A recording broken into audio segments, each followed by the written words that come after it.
Mau dapat bimbingan intensif belajar saham dan referensi? Bisa tanya jawab secara intensif? Yuk, daftar mtrade sekarang di mtrade.id/whatsapp atau klik di bawah sini ya.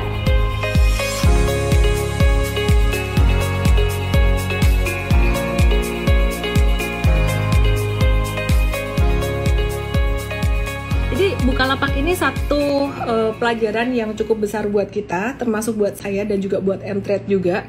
Jadi memang pada awalnya dua hari pertama itu sesuai dengan ekspektasi kita semua, dia naik dan juga sampai auto reject atas 2 hari berturut-turut, dan waktu itu benar-benar ngerasain euforia yang sangat luar biasa sekali. Nah, kenapa Bukalapak ini bisa sampai turun dalam banget? Sebenarnya kalau bicara tentang naik dan turunnya harga saham, it's all about supply and demand gitu ya. Nah, jadi it's all about supply and demand. Semakin besar supply, semakin kecil demand, pastinya harga akan gampang turun.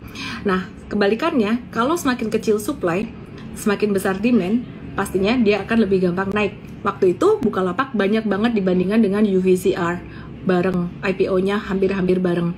UVCR ini bukan di papan utama, tapi di papan kalau nggak salah akselerasi atau papan pengembangan gitu, dimana dia punya kapitalisasi juga nggak begitu besar, tapi karena demand-nya lebih besar dibandingkan dengan supply-nya, maka dia cepat banget naiknya gitu. Istilah kata tuh investor yang masuk ke situ tuh mungkin lebih besar daripada supply-nya dia. Nah, terus pertanyaannya, kenapa sih investor-investor besar, kenapa mereka nggak tertarik untuk beli Bukalapak lebih lanjut gitu?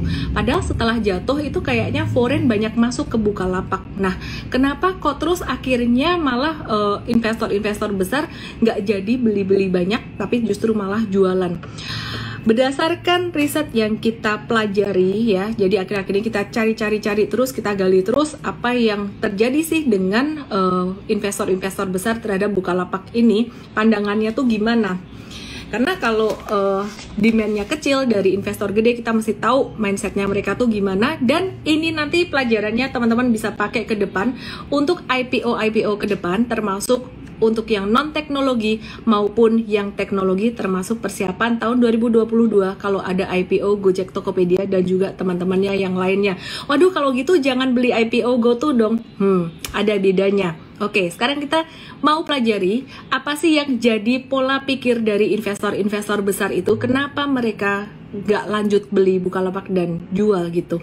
Ternyata investor-investor besar, investor-investor institusi, itu mindsetnya masih lebih percaya pada valuation, masih melihat valuation. Waduh, kalau gitu GoTo juga dianggap ini dong, valuasinya mahal dong, nanti ke depan juga negatif gitu, belum tentu gitu ya. Jadi kita lihat dulu, kenapa sih sebenarnya Bukalapak ini dinilai sangat overvalue sekali? Sebelumnya, disclaimer teman-teman semuanya, apa yang saya sampaikan di sini ini berdasarkan informasi dan data yang kita dapatkan dari berbagai sumber, yang salah satunya juga didapat dari Telima Research juga, dan juga dari data Bloomberg gitu ya.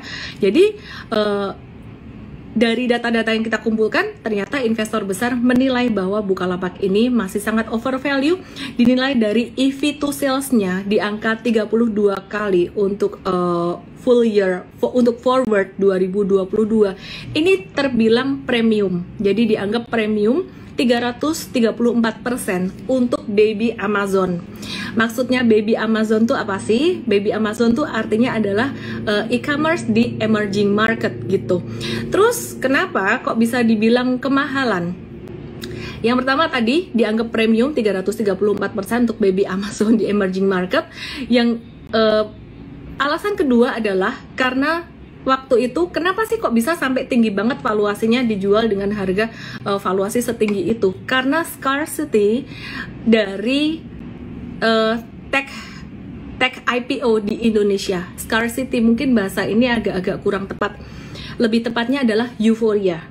Ya, jadi euforia dari tech IPO di Indonesia. Jadi waktu itu memang benar-benar kita bisa merasakan euforia banget tech IPO di Indonesia. Dan kemudian alasan lain kenapa Bukalapak ini dinilai mahal dengan EV to sales-nya 32 kali untuk FY 2022, untuk hitungan forward 2022 ini Karena dianggap market share-nya kecil ya, jadi market share-nya sekitaran 7% aja di e-commerce market di Indonesia. Ini dibandingkan dengan Gojek, Tokopedia, dan juga Sea Ltd ya. Sea itu adalah Shopee, Sea ya, Garena gitu. Jadi kalau dibandingkan dengan Shopee dan juga Gojek, Tokopedia, Bukalapak ini dianggap market share-nya masih sangat kecil sekali atau 7%. Oleh karena itu mereka dibandingkan, kalau dibandingkan dengan Amazon dan kawan-kawannya,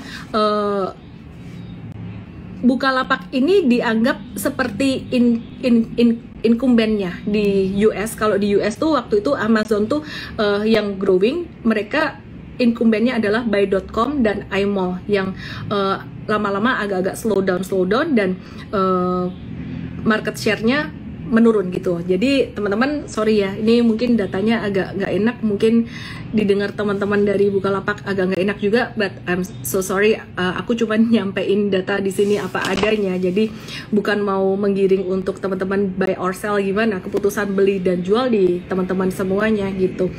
Terus kemudian alasan yang berikutnya kenapa dianggap mahal sih Bukalapak ini, karena nggak ada supporting bisnis logistiknya. Jadi ketika institusi-institusi itu membandingkan dengan Gojek, Tokopedia dan juga dengan Shopee, Gojek, Tokopedia itu mereka punya supporting bisnis logistik dan juga financial services, juga punya GoPay.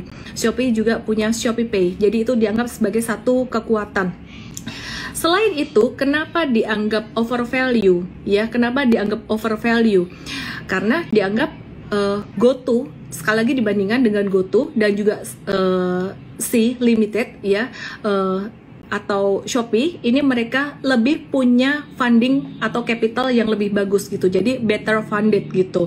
Nah kemudian alasan berikutnya kenapa sih dianggap overvalue ya, alasannya karena yang faktor berikutnya dianggap bahwa Bukalapak ini masih agak susah untuk menghasilkan profit gitu, jadi masih dianggap cash burning gitu ya, jadi masih akan loss dalam mungkin 1-2 tahun ke depan. Disclaimer juga teman-teman, ini data yang aku dapatkan dari beberapa sumber, salah satunya adalah dari Tellimer Research gitu.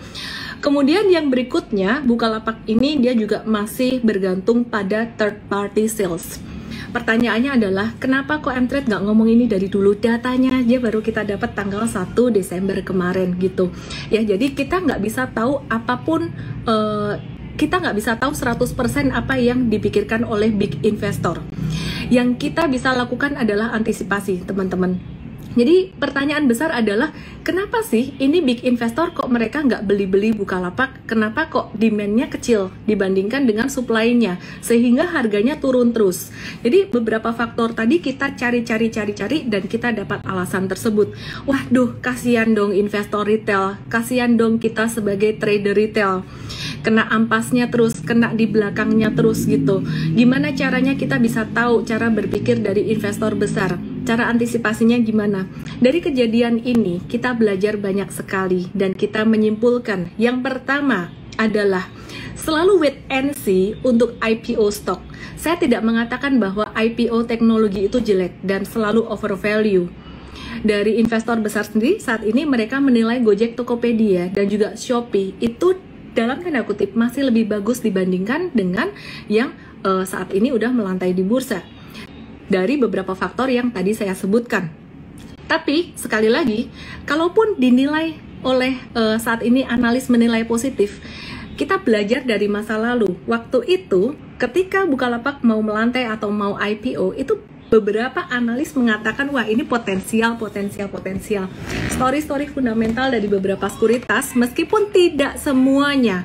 Ada beberapa sekuritas yang fokus pada value, ada beberapa sekuritas yang mereka fokus pada growth. Ketika fokus pada growth, maka beberapa analis mengatakan optimismenya terhadap Bukalapak ini gitu, sehingga banyak di antara kita yang terpancing untuk wah kita beli-beli deh dalam jumlah yang besar. Pelajarannya adalah yang pertama, wait and see. Apapun sentimennya, mau sentimennya menarik atau nggak menarik, kita menahan diri, kita wait and see untuk IPO stock. Saya prefer untuk beli ketika chart sudah terbentuk. Tapi aku penasaran nih, aku pengen beli, misalkan go to IPO, aku pengen beli. Boleh nggak? Belilah sejumlah dengan nominal yang kita siap kalau sampai itu rugi. Itu sangat penting sekali. Jadi poin kedua yang terpenting adalah money management, itu sangat-sangat penting banget.